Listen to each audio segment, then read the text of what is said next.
Saudari-saudaraku yang dikasihi dan mengasihi Tuhan Yesus, pada hari ini Kamis 1 September 2022, hari biasa pekan biasa ke-22. Menu sabda kita dari Injil Suci menurut Lukas, bab 5 ayat 1 sampai 11. Mari kita siapkan hati kita untuk mendengarkan sabdanya.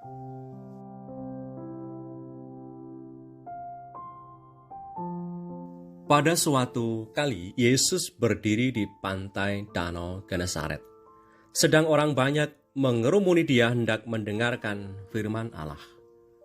Ia melihat dua perahu di tepi pantai. Nelayan-nelayannya telah turun dan sedang membasuh jalannya. Ia naik ke dalam salah satu perahu itu, yaitu perahu Simon, dan menyuruh dia supaya menolakkan perahunya sedikit jauh dari pantai. Lalu ia duduk dan mengajar orang banyak dari atas perahu. Setelah selesai berbicara, ia berkata kepada Simon, "Bertolaklah ke tempat yang dalam dan tebarkanlah jalamu untuk menangkap ikan." Simon menjawab, "Guru, telah sepanjang malam kami bekerja keras dan kami tidak menangkap apa-apa, tetapi karena Engkau menyuruhnya, aku akan menebarkan jala juga." Dan setelah mereka melakukannya, mereka menangkap sejumlah besar ikan, sehingga jalan mereka mulai koyak. Lalu mereka memberi isyarat kepada teman-temannya di perahu yang lain supaya mereka datang membantunya. Dan mereka itu datang, lalu mereka bersama-sama mengisi kedua perahu itu dengan ikan hingga hampir tenggelam. Ketika Simon Petrus melihat hal itu, ia pun tersungkur di depan Yesus dan berkata, "Tuhan, pergilah daripadaku, karena aku ini seorang berdosa." Sebab ia dan semua orang yang bersama-sama dengan dia takjub oleh karena banyaknya ikan yang mereka tangkap. Demikian juga Yakobus dan Yohanes, anak-anak Zebedeus, yang menjadi teman Simon. Kata Yesus kepada Simon, "Jangan takut, mulai dari sekarang engkau akan menjala manusia."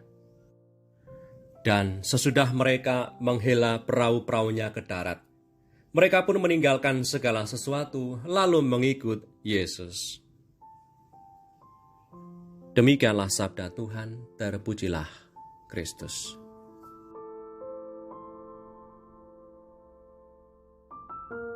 Saudari-saudaraku yang terberkati, dari sekian banyak perahu yang ada, Tuhan Yesus memilih perahu milik Simon Petrus untuk mengajar orang banyak.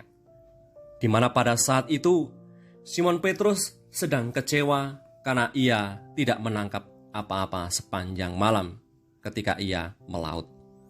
Simon yang sedang kecewa seketika mendengar sabda perintah Tuhan. Demikian tadi, "Bertolaklah ke tempat yang dalam dan tebarkanlah jalamu untuk menangkap ikan." Lalu Simon menjawab demikian, "Guru, telah sepanjang malam kami bekerja keras dan kami tidak menangkap apa-apa.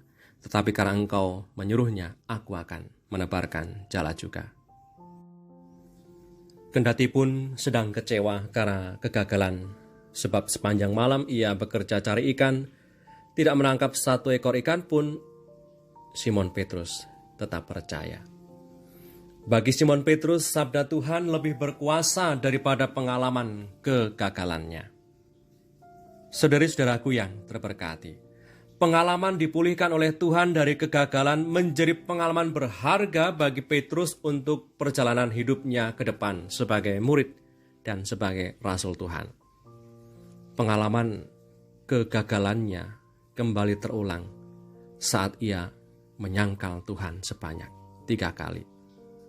Tertulis dalam Injil Markus bab 14 ayat 72. "Dan pada saat itu berkokoklah ayam untuk kedua kalinya. Maka teringatlah Petrus bahwa Yesus telah berkata kepadanya, 'Sebelum ayam berkokok 2 kali, engkau telah menyangkal aku 3 kali.'" Ia gagal menjadi murid yang berani. Ia gagal menjadi murid sejati. Betul bahwa ia merasa berdosa dan menyesal sungguh atas pengalaman penyangkalannya. Namun ia tetap yakin masih ada jalan pengampunan dan belas kasih Tuhan atas kegagalannya itu. Sebab pengalaman dipulihkan oleh Tuhan dari kegagalan itulah yang membuatnya selalu berharap Tuhan masih beri kesempatan lagi kepadanya untuk membarui diri. Dan kesempatan itu datang lagi saat Yesus yang telah bangkit bertanya sebanyak 3 kali kepada Petrus, apakah engkau mengasihi aku? Juga tertulis dalam Injil Yohanes bab 21 ayat 17. Dan pada saat Tuhan Yesus menanyakannya untuk ketiga kalinya, di mana dalam pertanyaan yang ketiga kalinya, Tuhan Yesus bertanya kepada Simon Petrus, Simon anak Yohanes, apakah engkau mengasihi aku? Maka sedihlah hati Petrus karena Yesus berkata untuk ketiga kalinya, apakah engkau mengasihi aku? Dan ia berkata kepadanya, Tuhan, engkau tahu segala sesuatu.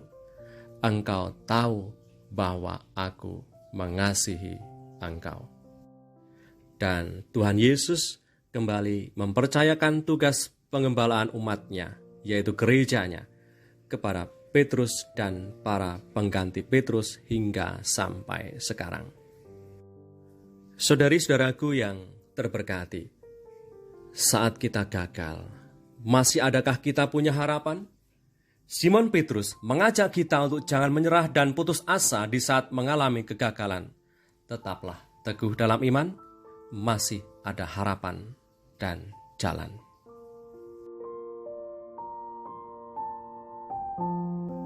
Marilah berdoa dalam nama Bapa dan Putra dan Roh Kudus. Amin.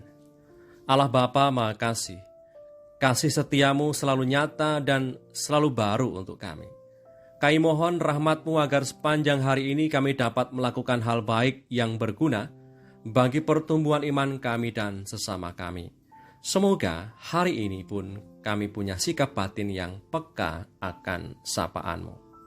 Dengan pengantaran Kristus Tuhan kami, yang hidup dan berkuasa bersama Engkau dalam persekutuan Roh Kudus, Allah Meraja sepanjang segala masa.